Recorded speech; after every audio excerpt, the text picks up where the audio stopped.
સોલંકી બાપુ છે અને બાજુ છે એ અરુણભાઈ છે। દેશ વિદેશના પણ યાત્રાળુ આવે છે અને એ વધની અંદર પાણી ભેગું કરવામાં આવે છે।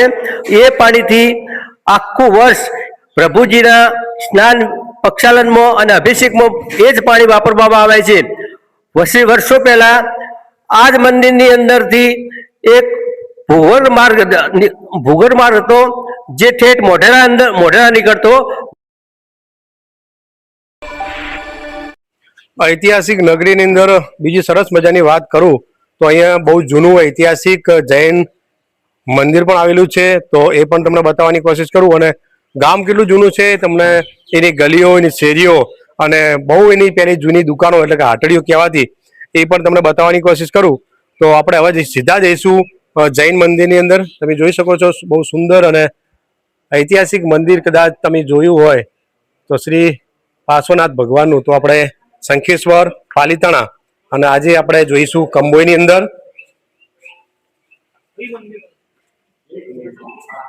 આખું મંદિર તમને જોવા મળશે કાચથી મઢેલું, આયનાથી।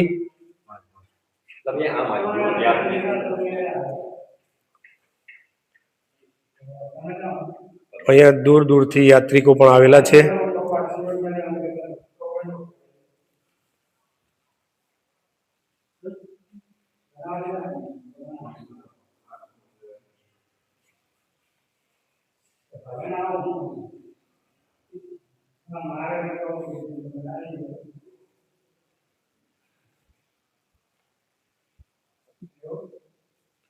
શ્રી સંતૃજય મહાતીર્થ અહીંયા તમે જોશો તો અલગ અલગ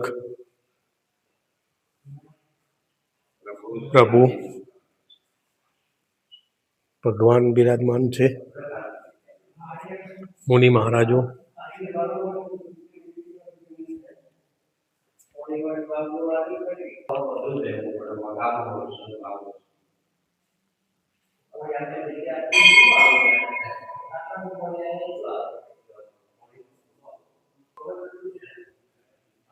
બહુ ઐતિહાસિક મૂર્તિઓ આપણને જોવા મળી, એનો ખૂબ આનંદ અને રાજીપો।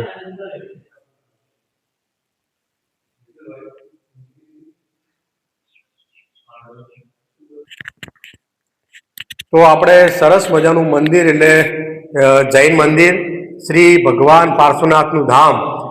એવું કહેવાય કે જે આજુબાજુના જૈનો મંદિરો છે એમાંનું એક આ મંદિર છે। એમની અંદર આ મંદિરનો સમાવેશ થાય છે। લગભગ 108 મંદિર જે બી છે એની અંદર આ પાર્શ્વનાથ ભગવાનનો પણ સમાવેશ થાય છે।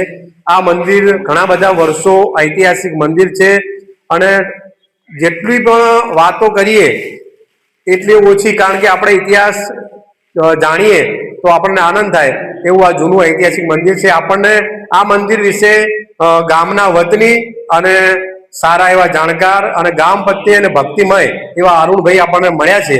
તો અરુણભાઈને આપણે પૂછીએ કે આ જૈન મંદિર કેટલું જૂનું છે, કઈ સાલથી અહીંની પૂજા અર્ચના ચાલી રહી છે, કયા યુગથી ચાલી રહી છે, તો આપણને અરુણભાઈ જણાવશે।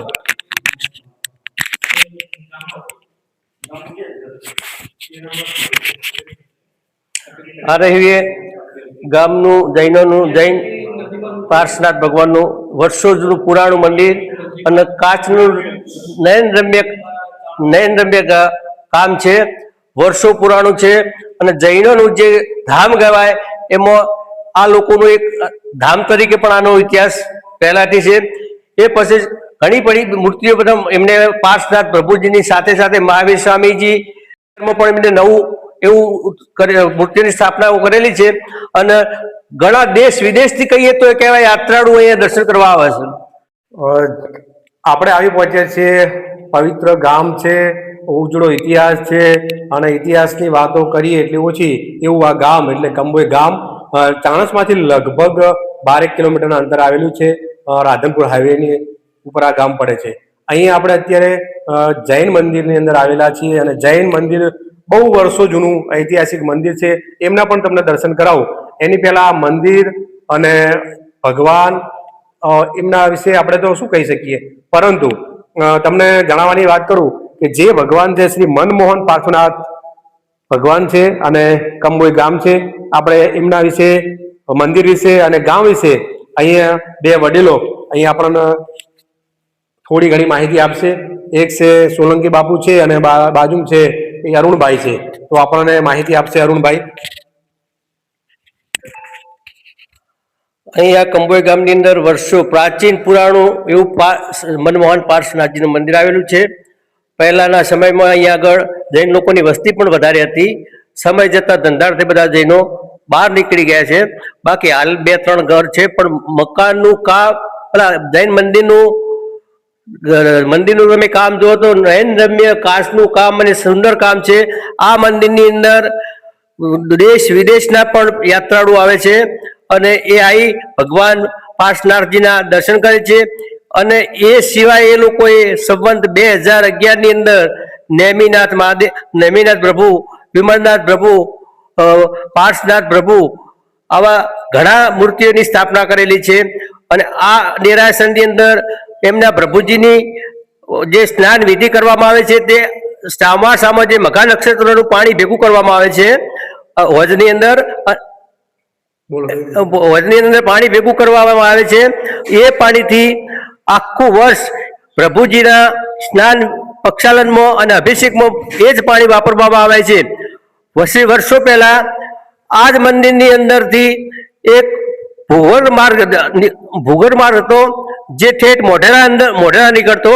વર્ષો જતા તે પુરાઈ ગયેલ છે, પણ આવો ઇતિહાસ અમારો કહે છે કે અહીંથી જે ભૂગર્ભ માર્ગ જતો તે મોઢેરા નીકળતો હતો. એવું નયન રમ્ય અને સારું અને સુંદર પાટણ તાલુકાનું ચાણસ્મા તાલુકાનું કંબોઈ ગામ એ જૈનોનું એમના તીર્થોમાં ત્રીજા નંબરે ગણાય એવું તીર્થધામ ગણાય છે. સરસ, ખૂબ સરસ માહિતી આપી. હવે આપણને જે બાપુ છે અહીંયા પોતે સિક્યુરિટીમાં નોકરી કરે છે અને પોતે અહીંયા હાજર હોય છે, એમના પાસે થોડી માહિતી લઈએ તો બાપુ આપણને કહેશે. હા, હું અહીંનો જ કંબોઈ ગામનો વતની છું. લગભગ 2-3 વર્ષથી નાઇટ ચોકિયાતમાં સિક્યુરિટીમાં છું. અહીં એવો ઇતિહાસ છે, ચાણસ્મા તાલુકાના કંબોઈ ગામની 350 વર્ષ પહેલા પ્રતિમા એમ જમીનમાંથી દેખાયેલી.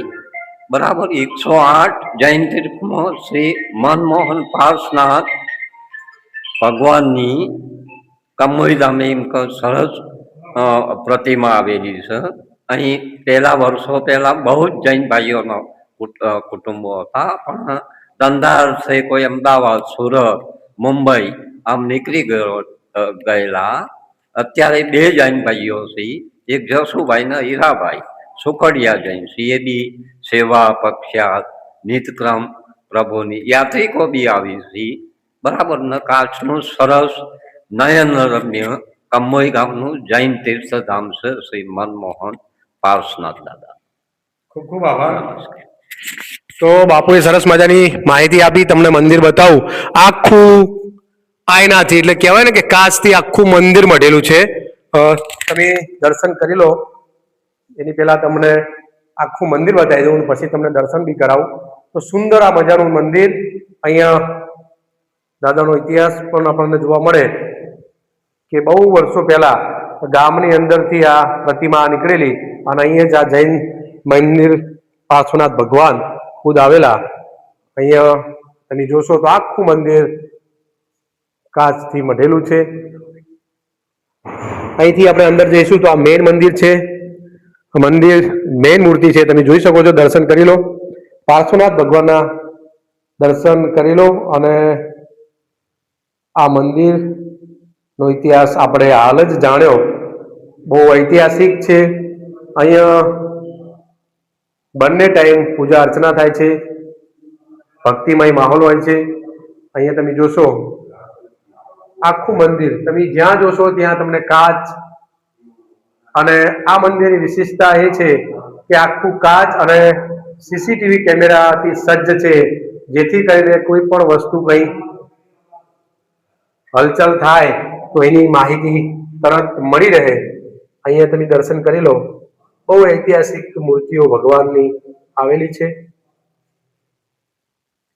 અહીંયાથી તમે અહીં જોશો તો આ ભગવાન બિરાજમાન પાર્શ્વનાથ ભગવાન છે.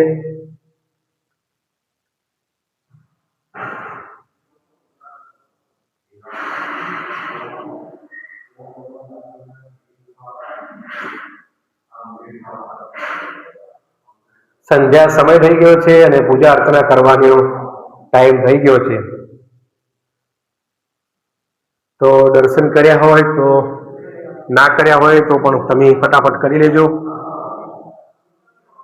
લાઈવ દર્શન તમને ગણપતિ બાપા અહીંયા છે અને અહીંયા માતાજી બિરાજમાન છે.